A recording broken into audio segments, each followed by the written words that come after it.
Miren, decía al inicio del programa que fue la tercera ocasión en que el presidente rinde cuentas al país de lo que has hecho. Y tengo que empezar por decir que el año pasado, cuando el presidente hizo su discurso, el año pasado, yo lo califiqué como un extraordinario ejercicio de contabilidad creativa. Ahora, en este discurso de ayer del presidente Luis Abinader, esa calificación se queda corta.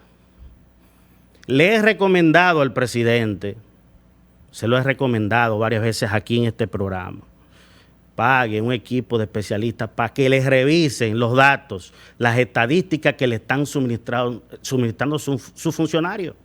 Porque yo no quisiera creer que este brillante ejercicio de contabilidad creativa es intencional. O sea, ¿de dónde usted saca un pollo index para decir que con el salario mínimo se come mejor ahora que en el 2011? ¿Y por qué en el 2011? ¿Por qué no lo hace con el 2019? El año antes de la pandemia del COVID, que tampoco había, obviamente, guerra entre Rusia y Ucrania. Porque no le conviene. Señores, la canasta básica en los últimos 2 años aumentó más de 7,000 pesos. Esos son más de 2,900 pesos por año. Eso no se veía en más de 2 décadas en República Dominicana. Pero no solo eso, el salario promedio del trabajador, señor presidente, no alcanza hoy ni para comprar la mitad de la canasta básica. Cuando usted compara eso con años anteriores, eso no se había visto en casi 2 décadas, señor presidente. Pero está bien, yo entiendo que todo presidente que se para en el Congreso los 27 de febrero tiene que vender esperanza. El problema es que si solo es esperanza y promesa, entonces nos pasa lo del chocolate y la espuma. Y hemos visto una y otra vez, ya van 3 discursos de rendición de cuentas, y en todos, señor, hay promesas que el presidente la hace en todos los discursos de rendición de cuentas. La autopista del Ámbar, eso se ha prometido como 2 o 3 veces ya en este país. Pero hay cuestiones tampoco que no cuadran. La circunvalación de Asua, el presidente dice que la terminó y que la recibió del gobierno pasado en un 30%. Pero el año pasado el ministro de Obras Públicas dijo que se recibió en un 60%.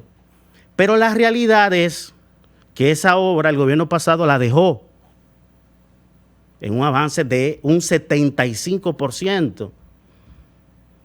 Y aquí sí quiero reconocerle algo al presidente de la República, Luis Abinader, y es que probablemente hay que reconocerle la actitud de terminar las obras del gobierno pasado. Porque si usted analiza las obras que ha estado entregando el presidente Luis Abinader, señores, la mayoría son terminación de obras del gobierno pasado. Analícelo usted obra por obra para que usted vea.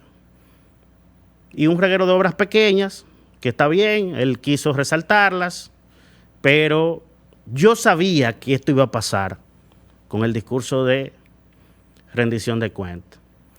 Porque dime con qué te apresuras y te diré a qué le temes.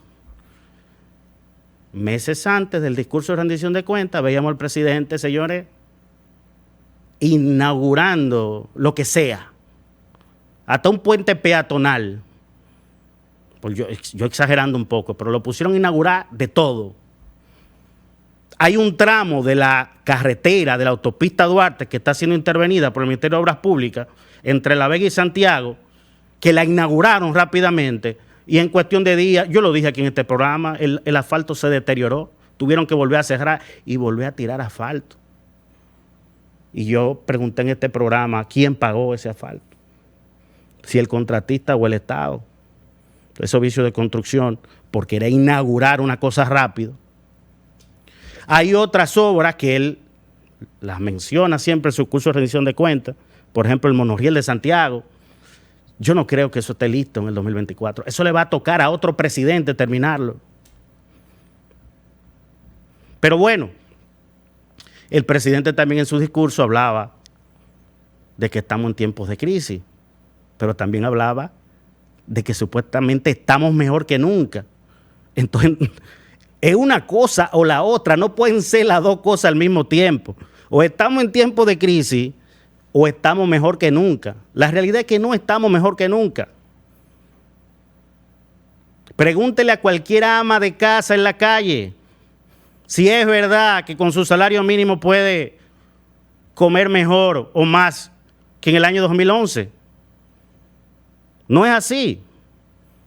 Reservas, tenemos reservas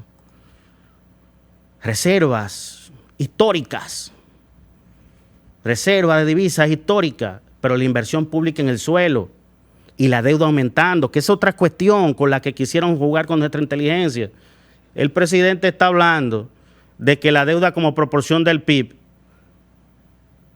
ha disminuido, pero con relación al año 2020, un año que por la pandemia la economía estaba cerrada. Y yo he dicho aquí en este programa, es que no se puede jugar tanto con la inteligencia de la gente. La fórmula de eso es que usted divide la deuda entre el PIB, pero si usted tiene el año 2020 con un PIB muerto, entonces claro que se va a ver que hay una especie de mejoría comparada con el 2020. No, compáreme ese indicador con el 2019 y usted verá que es desfavorable.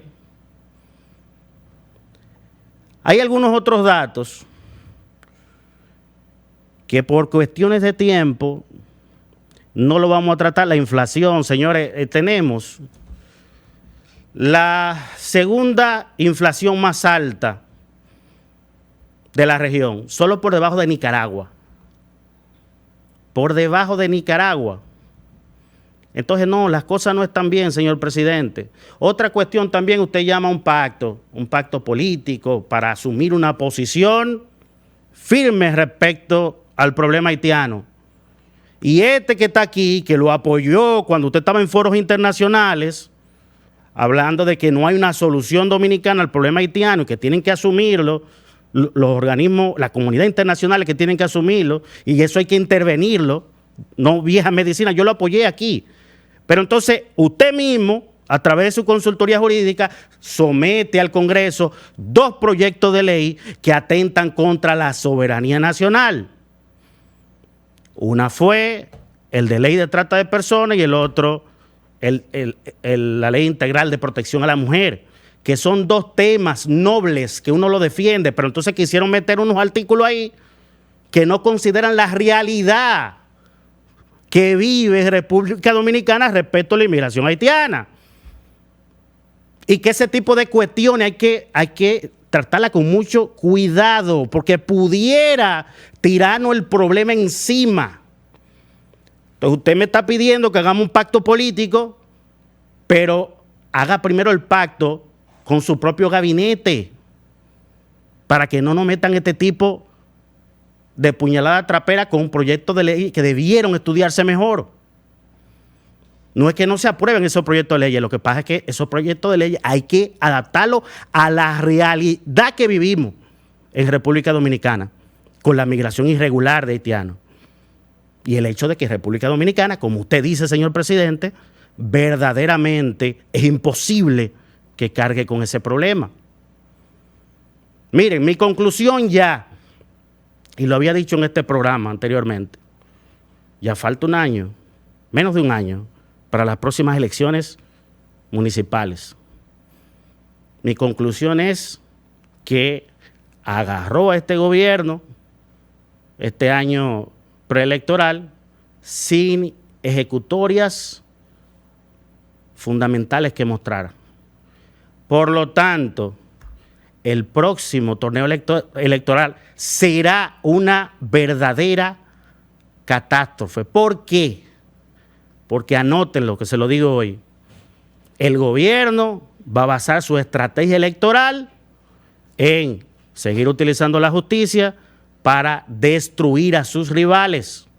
Y veremos cómo este año se sacan casos, acusaciones de corrupción que ni siquiera tienen el mínimo fundamento, porque el interés no será que eso se sostenga en la justicia, sino dañar la imagen de sus rivales políticos para poder pretender perpetuarse en el poder. Lamentablemente, esa es mi conclusión después de escuchar la penúltima rendición de cuentas de Luis Abinader.